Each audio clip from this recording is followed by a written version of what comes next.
Kisame has always been a character of interest among the fans, with him being someone feared as the scourge of Kirigakure and a former 7 ninja swordsman turned deadly Akatsuki member who's partnered with and meant to keep Konoha's greatest criminal Itachi under control. So what if the 3 Sannin, characters said to rival the 5 Kage in the first fanbook, characters who like Jiraiya have made shinobi of other nations tremble since the time of war, or Orochimaru, the most powerful and evil of all village enemies, were to actually battle Kisame on his own chosen battlefield where Might Guy did? Could each of the 3 Sannin take down Kisame, or will his might drown them out? Also, today, I'm not alone. I have a great friend of mine. Sage, you want to go ahead and say what's up? Yo, what's up? Always good to be on the channel. You know how it is. Cue the Itachi cooking video. We're about to come in here, cook up a good meal, serve it to you. Talk about some scaling stuff that I think a lot of people may not be aware of, and sort of show some love to all characters involved, but also kill some agendas that need to be dead. Yeah, I guess we could just open up then. So opening up with Jiraiya, many people will be quick to remark that Kisame should immediately be out of the grasp of victory since he holds so much respect and potential fear for Jiraiya's reputation as a Sannin. Someone said to rival the 5 Kage and be equal to Orochimaru, which he is stated to live up to in both the 3rd anime profile guides and by Obito. However, Kisame's development is probably more impressive than what you might think, as he initially in part 1 is like kicked away by Might Guy, who's stated to have kicked away the inferior, but then he's able to match and force Guy into the 6th gate much later, even without his full chakra capacity. So no, Kisame isn't really the same as his part 1 counterpart, but neither is Jiraiya, or at least in regards to what he's let on by this point in terms of like when he gets up to the Pain fight, right? Jiraiya is a character who, by the time he fights Pain and begins to enter Sage mode alongside Ma and Pa, is referred to as the strongest summon combo, which would be superior to even Hiruzen and Enma, who would be much greater than Hiruzen alone, a fighter stated 3 times in the first fanbook to be standing at the peak of Konoha, and all the other nations as well, which Jiraiya lives up to, through always implied through part 1 to be at least like a greater combatant than Kakashi, the strongest Jonin in Konoha, who is also halted by Orochimaru, Jiraiya's Sannin equal, as the two are stated to be either equal or on par numerous times, which fits with how Jiraiya was confident in fighting Hiruzen, as noted in the databook listing, which fits with how Orochimaru is implied to be evenly matched with Hiruzen, something that could be supplemented with the 3rd anime profile guides and highlighting that Hiruzen and Orochimaru possess practically the same taijutsu, where later on in the book it basically just says that Orochimaru is practically the same level as the Hokage, whilst posed as the Kaze Kage. With this, Orochimaru and Hiruzen, the strongest of the 5 Kage, are very relative in speed and primarily taijutsu, something our bathhouse peeping sensei Jiraiya would also scale to even more so through his power that's more focused on taijutsu and fire style than Orochimaru's wide repertoire of jutsu, as you can infer from his ability to actually beat up the Four Tails variation of Naruto marginally better than Orochimaru could, as Jiraiya's chest gets like sliced open as envisioned by both Naruto and Jiraiya himself, except like the difference would be there's a whole different background, there's different scuff marks, which would also imply that Jiraiya, even while holding back tons of his moves, many jutsu, probably Sage mode as well, his biggest jutsu, including, things like that, was able to fight the Four Tails Naruto with his chest torn open and win, something Orochimaru definitely couldn't do and literally had to retreat without his ninjutsu, which is basically what defines his power, whereas Jiraiya is much more defined by his fire style, taijutsu. You get the point. So in conclusion, Jiraiya is definitely like above characters like A, who is stated to be stronger than Killer B, a superior fighter to Kisame throughout their battle, even whilst trying to hold back, where, in these higher forms, B would just be overpowering Kisame, with him only being able to react on low ends, like him via placing his foot onto Samehada during the charge, regardless of the large superior advantage. Do you want to go ahead and discuss Jiraiya and Kisame, maybe how they relate with some jutsu, or maybe hammer home some stat disparities too? Yeah, so here's the thing. The way that I approach this is fairly simple. I say, where does Jiraiya scale? And then if that is above where Kisame scales, then I say Jiraiya wins. If it's below, then I say Kisame wins.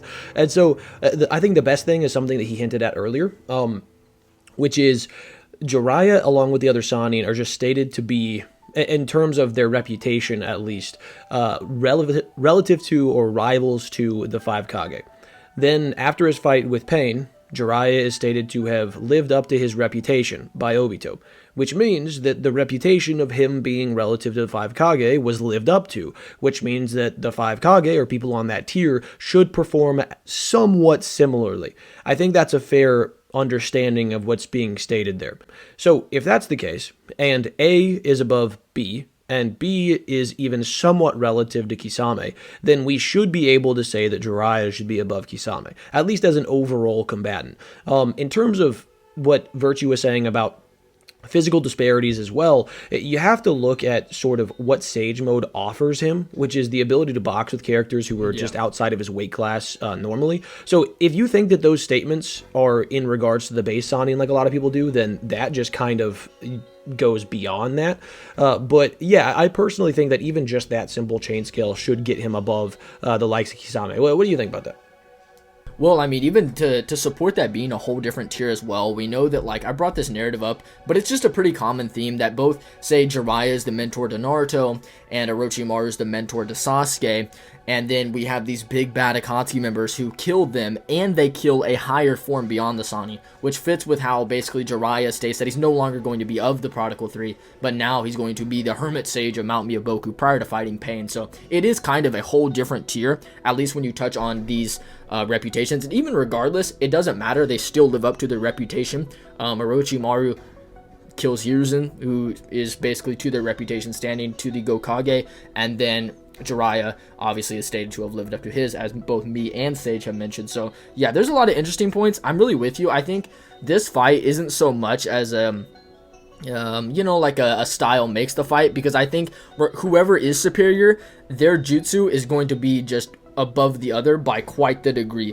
Like, you can use some couple like different examples. So a lot of people might point to Kisame's large water style just completely drowning out Jiraiya, but he does have the Game Gakure jutsu, which the third data book makes the note that, quote, in fresh water the toad can dive up to 328 feet. Yeah, I know, pretty specific. And that the inside of the toad is a barrier space that blocks chakra from being detected by sensory type ninjutsu. And if you remember, even in the bubble, one of Kisame's greatest advantages he had against B was the idea that basically he can sense B from anywhere.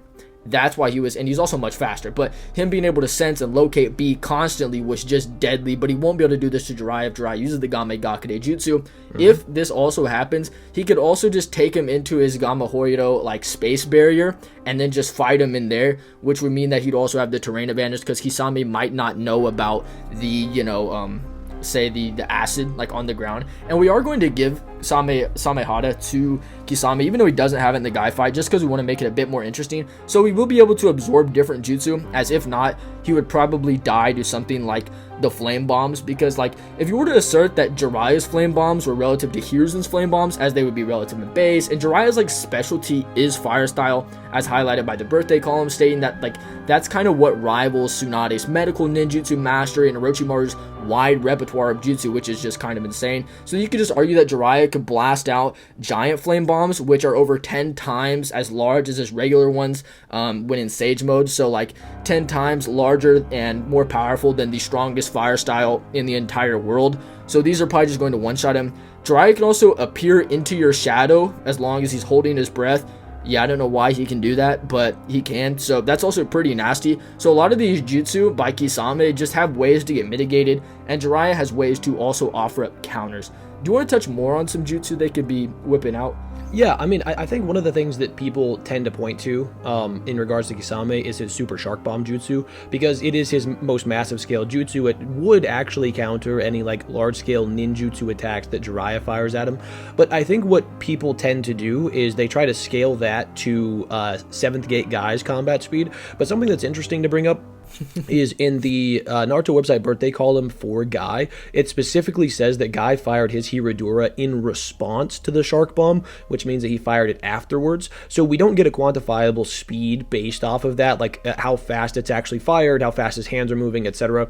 I know that Virtue's made the argument about him being underwater, which is a more difficult medium to move through, which is true. But we've also talked about in the past that, you know, his physiology of like being a shark essentially should allow for him to move through water more easily as well. So it kind of gets muddied. If not, like, go ahead. Even I was just gonna say, like, if not, you could also still assert that his jutsu itself wouldn't actually change. It's more the hand movement speed, which is like the argument that has to kind of get debunked by the birthday column. So it still doesn't work, if you get what I'm saying. But no, continue. Yeah. Sorry. So basically what that allows for is, basically what that disallows for is for people to say like, oh, well, he scales to 7th gate guys combat speed, right? And particularly with the super shark bomb jutsu.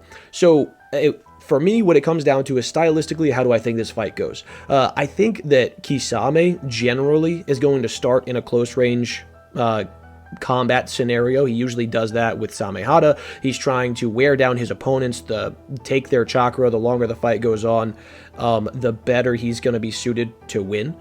So I think that's generally what's probably going to happen. If they fought 10 times, it's probably going to start that way 9 out of 10 times. And in that case, I do think Jiraiya is probably going to out-hacks him with some of his other crazier stuff, like the Dark Swamp Jutsu. I think is going to be a huge problem for somebody like Kisame.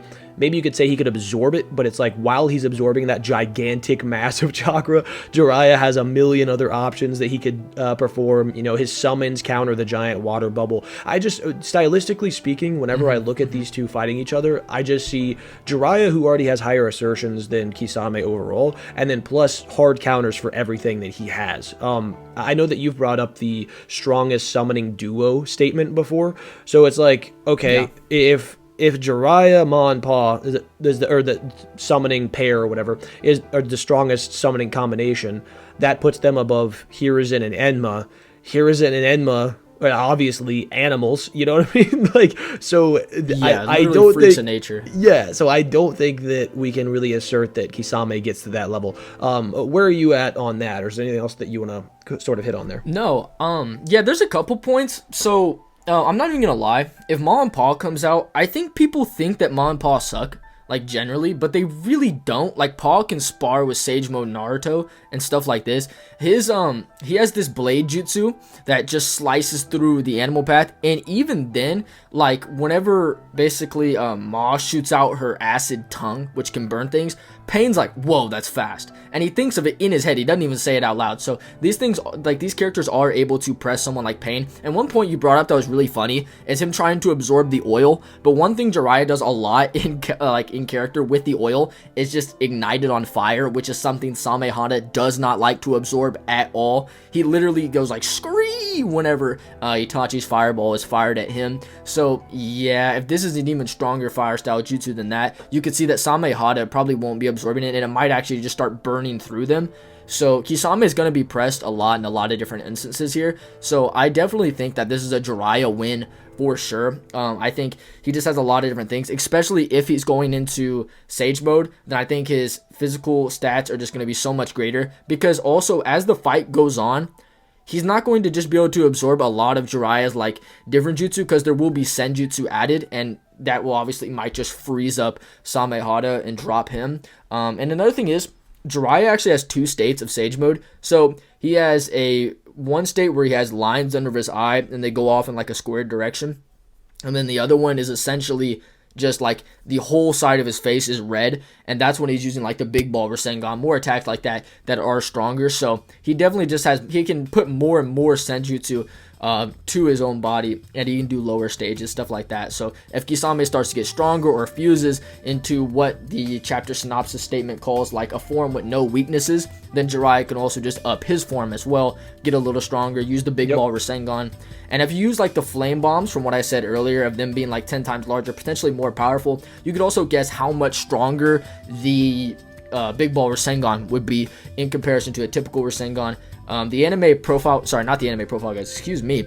The 1 Decade 100 Ninja Guide actually confirms something that's usually only ever shown in the games and anime, and that's Jiraiya having a flaming Rasengan. It's actually shown in both his file and Orochimaru's file, which is really interesting. And while we never see it in the manga, you could, guess it. Maybe it does something cool. Maybe it sucks. Maybe that's why he doesn't use it. I don't know. Just another jutsu he could whip out. You know what I'm saying? So yeah, I'm definitely with you. I think Jiraiya actually wins this really easily. I think this actually isn't a super hard fight for him. Even in base, I think he still wins. So yeah, I'm gonna go with Jiraiya, like maybe 8 out of 10 times. Yeah. What do you think for that? Yeah, I agree. I think, honestly, you don't have to go much further than the relative to the 5 Kage stuff, because I think A should be above him. If B, while being unable to use his more large-scale stuff in his kit, wasn't... Like, he was able to sort of go relative with him while also worrying about his buddies, trying to protect them. And meanwhile, A is able to just, like, battle the full 8 tails by himself, also just stated to be the strongest in Kumo. Like, there's a bunch of reasons to believe that Jiraiya is just in a class above Kisame. So, yeah, I think when you pair that with his arsenal, like you've covered, it just makes a lot of sense for him to come out on top more times than not. Yeah.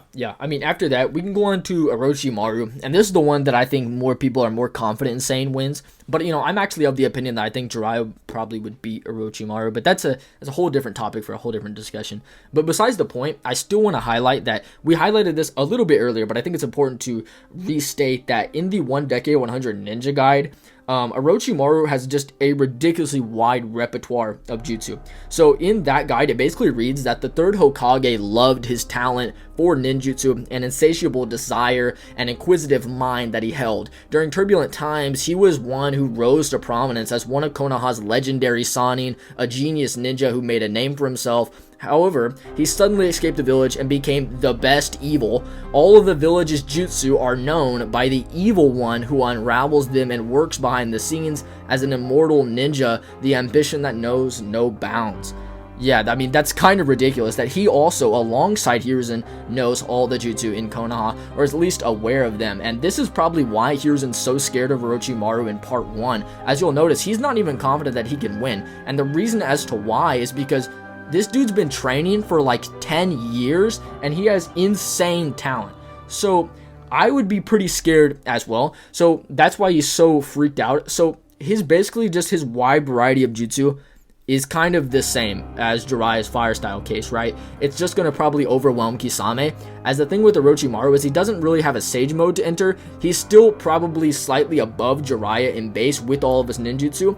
And then he can enter things like the Hydra or just stay in base, which I actually personally think he's faster in his base form. And then he could utilize other snake summons and other techniques like that. But do you want to go ahead and touch on what some of those techniques would be?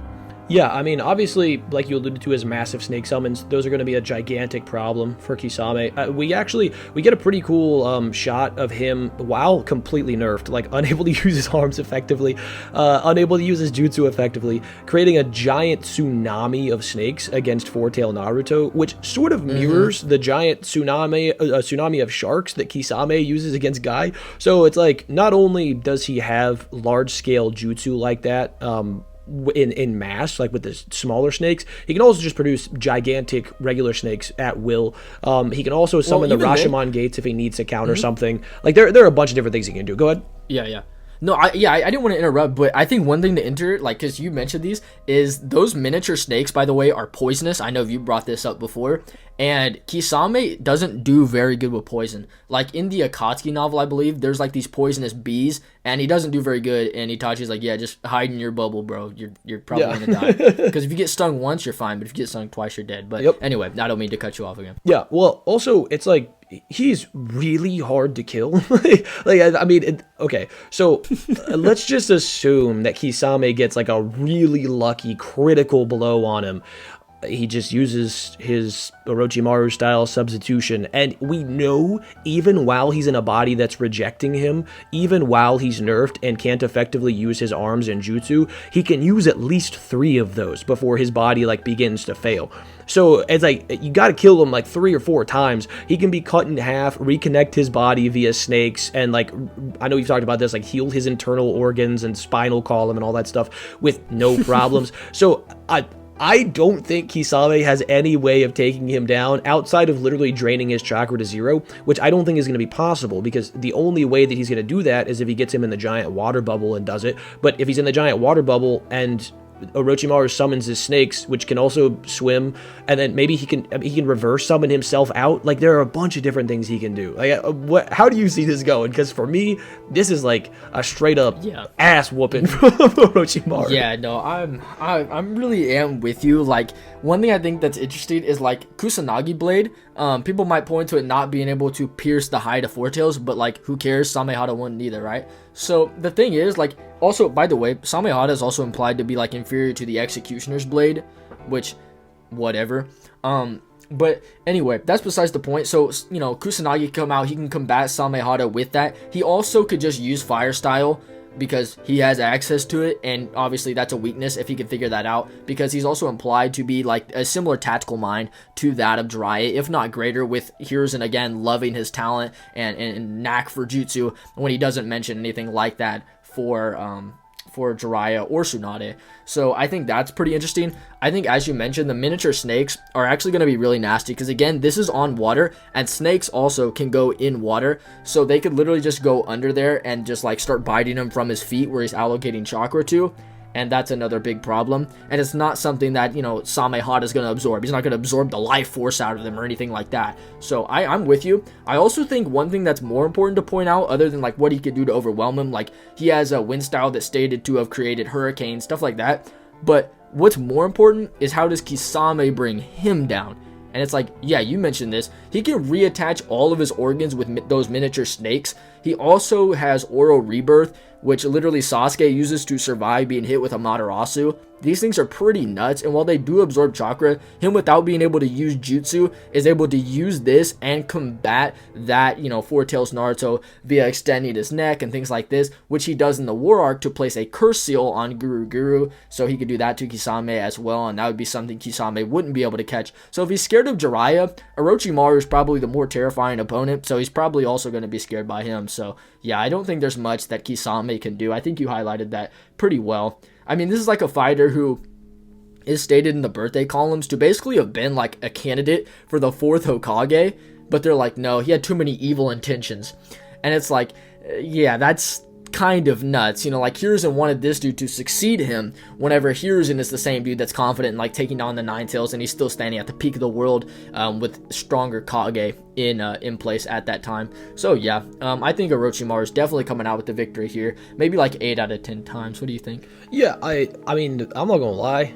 I'm going to say probably like 10 out of 10 times, because I just don't see a way that Kisame can actually bring him down. Because it's like, okay, maybe you argue super shark bomb jutsu, like one taps. Does it one tap the Rashomon gates? I don't know. I don't know that.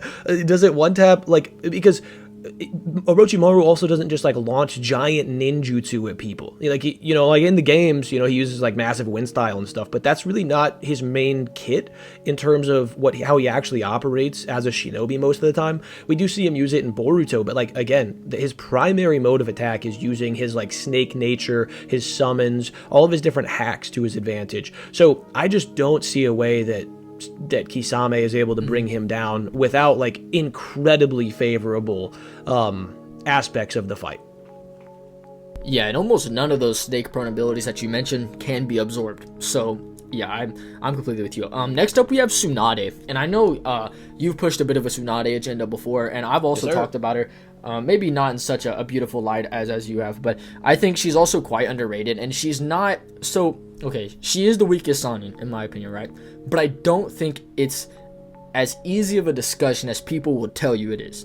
I think she does have good arguments to be relative to them, and I think she is equal to them in base, because basically her whole thing is like, yes, she's inferior to them to a degree, but if you look at the first fan book, it basically states that, yeah, she's every bit of a match for them. You know, she's really, she is just equal to them. But what's important is the fan book doesn't actually cover to her introduction, so it's only talking about her reputation back in the day. So what's interesting is she kind of gets back to that state by the time like the pain arc, which is where we could take her from here, right? So yeah, she's already back at that level. So whenever they fight before, maybe she wasn't fully recovered in her will of fire, but now she is. Now she's relative to them and equal to them in base, but she has a bit of a different repertoire of jutsu. So while she doesn't use jutsu so much, she's more of a brute force fighter, right? She's not going to be like Orochimaru, where Orochimaru is willing to take attacks. She could in a similar manner, but she's not going to just try to be like, I'll reattach my organs.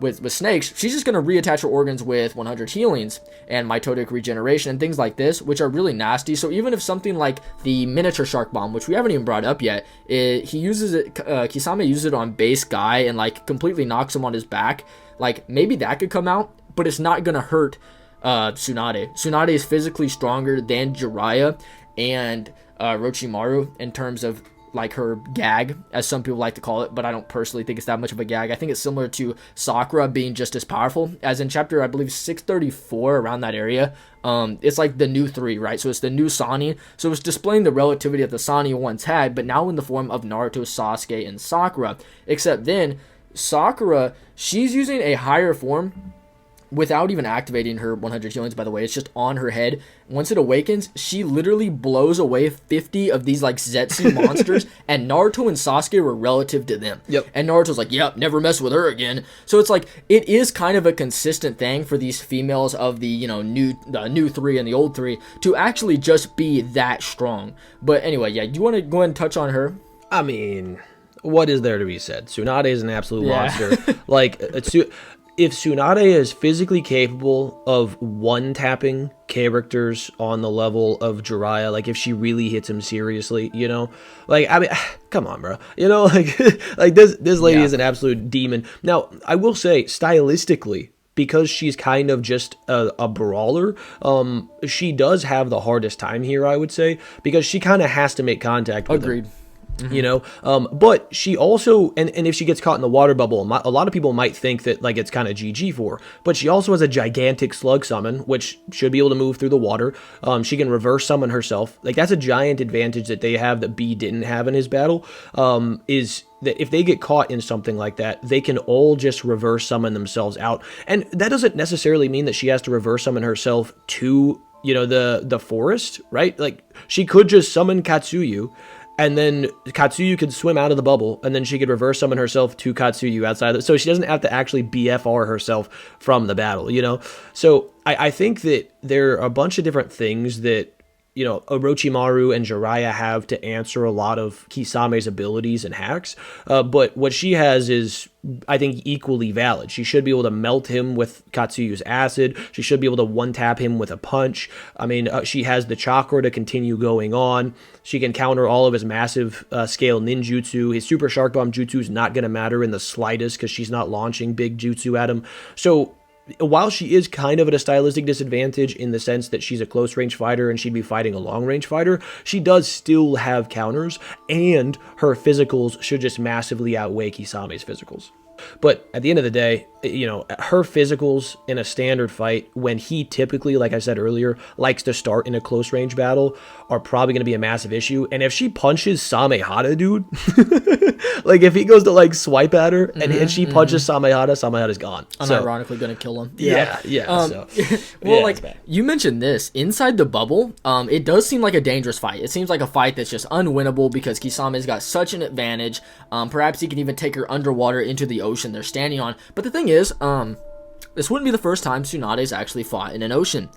Because if the Hanzo fight, one thing you'll notice is, why does Hanzo actually care so much that they survived this battle? Is it just this front? Well, there's no other good shinobi around. Why is it so important? Oh, because the third data book notes that due to his mask, Hanzo was unmatched in underwater combat. And in both Nagato or Yahiko's perspective of whenever they see Hanzo versus the Sannin, and Jiraiya's recollection of the events, Hanzo's in water. Hanzo's exiting the water, and they are drenched. And they're out of it, and he's like, oh, so now, and that's when he gives them the title, whenever they literally exit the water. So it's implied that they actually fought him in the water, and that's why they have so much of a title, or so much of a reputation coming from that battle. If you also notice, Orochimaru is the only one that's standing fine, and he has the most water-prone physiology out of either Jiraiya or Tsunade. So just some interesting points. She's done this before, so it's not like an end-all, be-all either. We're just saying it's more possible that Kisame could come out with a win, like maybe his bones that absorb chakra, that go straight through V2 and V1 of B, something like that. So yeah. Do you have anything else to add to the end of the video? Or nah, Sannin are underrated, bro. That's all I gotta say. I'm really excited to talk about them in some of my upcoming videos. So really glad to show some love on here, and always good to be on the channel, bro. Yeah. Appreciate it. If you guys haven't, go subscribe to Sage or check out some more of his content. You'll definitely find some good stuff you'll enjoy. Check out more of my videos as well. I have numerous other videos on the Sannin and other Akatsuki matchups, including ones with Kisame if you want to watch, like including Kisame versus each other Akatsuki member, stuff like that. But more importantly than all that, God bless you all. Love you guys.